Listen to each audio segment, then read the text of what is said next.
राधा राउत। प्रगति और समाजीकरण के इस युग में आत्मविश्वास बहुत आवश्यक होता है। जब आप किसी से बात करते हैं तो सबसे पहली चीज जिस पे लोगों का ध्यान जाता है वो है आपकी मुस्कान यानी आपकी स्माइल। चेहरा कितना ही चमकदार क्यों ना हो, पर अगर आपके दांत पीले और अस्वस्थ हैं तो आपका आकर्षण कम हो जाता है। सफेद चमकदार दांत केवल आपके स्वास्थ्य को ही नहीं बल्कि संपूर्ण व्यक्तिमत्व को दर्शाते हैं।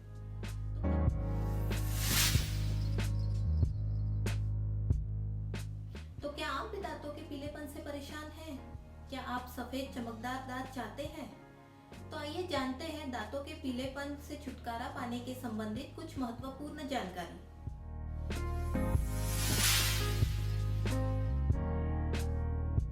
सबसे पहले हम दांत पीले होने के कुछ प्रमुख कारणों पर नजर डालते हैं, जिन्हें आप आगे चल के टाल भी सकते हैं। सबसे मुख्य कारण है धूम्रपान या तंबाकू का सेवन, मौखिक स्वच्छता पे ध्यान ना देना, अनुवांशिक, फिर अस्वस्थ आहार, चाय, कॉफी या कृत्रिम रंग वाले व्यंजन यानी कलर्ड फूड का अधिक सेवन, बचपन में पीने के पानी में फ्लोराइड की अधिक मात्रा।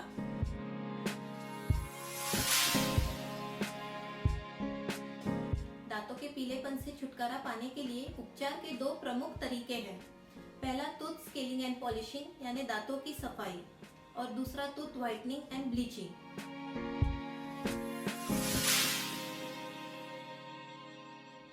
टूथ स्केलिंग इस उपचार पद्धति में दांतों में जमी दाग, धब्बे और जिद्दी गंदगी जो अपने साधारण ब्रशिंग से साफ नहीं हो पाता, उसे दंत चिकित्सक यानी डेंटिस्ट आधुनिक अल्ट्रासोनिक स्केलर की मदद से साफ करते हैं।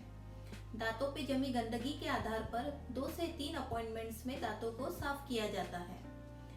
स्केलिंग करने के बाद दांतों के खुरदरेपन को पॉलिशिंग की मदद से दूर किया जाता है।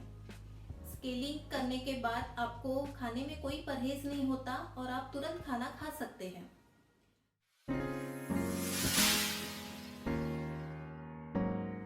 स्केलिंग करने के बाद दांतों में 8 से 10 दिन तक अस्थायी संवेदनशीलता यानी टेम्पररी टूथ सेंसिटिविटी उत्पन्न हो सकती है।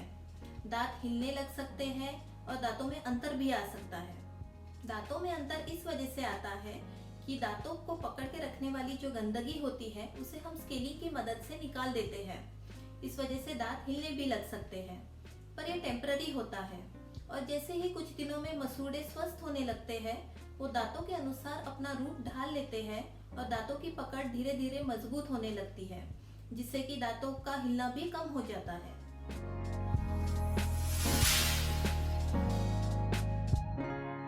दांतों की सफाई यानी टूथ स्केलिंग कब और किन्हें करवानी चाहिए? अगर आपके दांतों पे गंदगी या दाग धब्बे हो, अगर आपके मसूड़ों से खून आता हो, अगर आपको मौखिक दुर्गंध की परेशानी हो, या हर 6 महीने में अपने दंत चिकित्सक की सलाह से आप स्केलिंग करवा सकते हैं।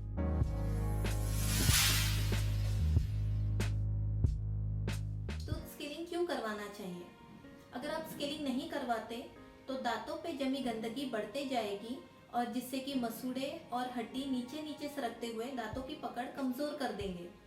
अगर ये पकड़ ज्यादा कमजोर हो गई तो दांत हिलकर गिर भी सकते हैं और मसूड़ों में खून आना और मौखिक दुर्गंध की समस्या भी बढ़ सकती है। इस तरह टूथ स्केलिंग की मदद से दांतों पर का बाहरी पीलापन हम साफ कर देते हैं।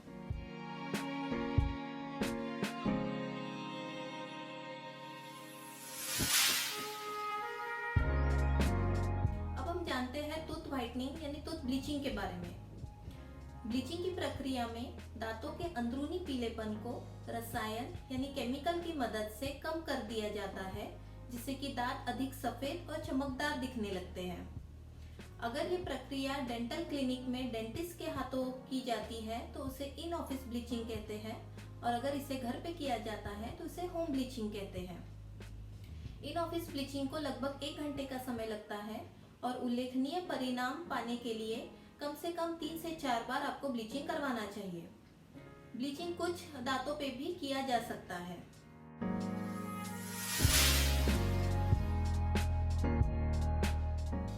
ब्लीचिंग किन्हें करवाना चाहिए? अगर आपको अधिक सफेद और चमकदार दांतों की चाह हो तो, अगर आपका कोई दांत डेड होने की वजह से काला पड़ गया हो तो, या आपको अगर फ्लोराइड स्टेन्स हो तो, जो कि बचपन में पीने के पानी में फ्लोराइड की अधिक मात्रा होने की वजह से दांतों पे होते हैं।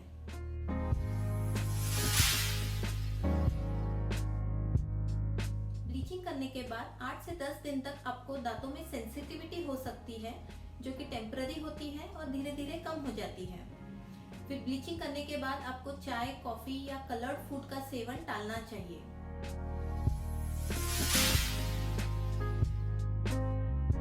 ब्लीचिंग कराने से आपके दांत जीवन भर के लिए सफेद हो जाते हैं? नहीं, पर अगर आप सही देखभाल करें तो 3 से 4 साल से भी ज्यादा इसका असर रह सकता है। क्या ये सुरक्षित है? आधुनिक ब्लीचिंग में जो रसायन का उपयोग होता है वो पूरी तरह से सुरक्षित होते हैं। टूथ ब्लीचिंग एक आम प्रक्रिया है जो रोजाना हजारों लोगों द्वारा की जाती है।